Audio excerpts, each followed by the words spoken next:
വിളിക്കുന്നുണ്ടല്ലോ. Hello, എന്താടി? എടാ ഞാൻ ഇന്ന് എന്റെ ഏട്ടാടെ കൂടെ ഒന്ന് ബീച്ച് വരെ കറങ്ങാൻ പോകും കേട്ടോ. എന്റെ വീട്ടിൽ നിന്ന് അമ്മ എങ്ങാനും നിന്നെ വിളിച്ചാ നീ പറയണം ഞാൻ നിന്റെ വീട്ടിലുണ്ടത് കേട്ടോ. പറയത്തില്ലേടി? ആ പറയാടി. എന്നാ ശരിയടി. എടി കള്ളി ലൂസി, നീ പേരൻസിനെ ചതിച്ച് നിന്റെ ഏട്ടാടെ കൂടെ നീ ബീച്ചിന് കറങ്ങാൻ പോകുമല്ലേടി? ഇത് ഞാൻ ഒരിക്കലും അനുവദിക്കത്തില്ല.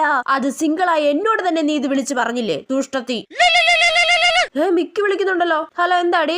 എടാ ഞാൻ ഒരു കാര്യം പറയാനാ വിളിച്ചേ. എന്താ? ഞാനിന്ന് എന്റെ +2 പഠിച്ച ഫ്രണ്ട്സുമായിട്ട് ഒന്ന് കറങ്ങാൻ പോകും കേട്ടോ. എന്റെ വീട്ടിൽ നിന്ന് വിളിച്ചാലേ ഞാൻ നിന്റെ വീട്ടിലുണ്ടെന്ന് പറയണം കേട്ടല്ലോ. ചേടാതേ അടുത്തത്. ആടി പറയാം. എന്നാ ശരിയടി. എടി കള്ളി മിക്കി, പാരന്റ്സിനെ പറ്റിച്ച് നീ സിനിമയ്ക്ക് പോകുമല്ലേ? അത് ഞങ്ങളുടെ കൂടെ അല്ലാതെ അവളുടെ +2 പഠിച്ച ഫ്രണ്ട്സിന്റെ കൂടെ. നിനക്ക് ശരിയാക്കി തരാടി.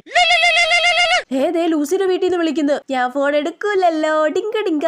ഞാൻ ഫോൺ എടുക്കാതിരിക്കുമ്പോ ഇതുങ്ങളെ രണ്ടിനും തപ്പി വീട്ടുകാരിറങ്ങിക്കോളും. അവളുമാർ എന്നോട് എന്താ ഫോൺ എടുക്കാഞ്ഞെന്ന് ചോദിച്ചാൽ ഞാൻ പറയും ഉറങ്ങിപ്പോയെന്ന്. എന്റെ ഓരോ കുസൃതികളെ.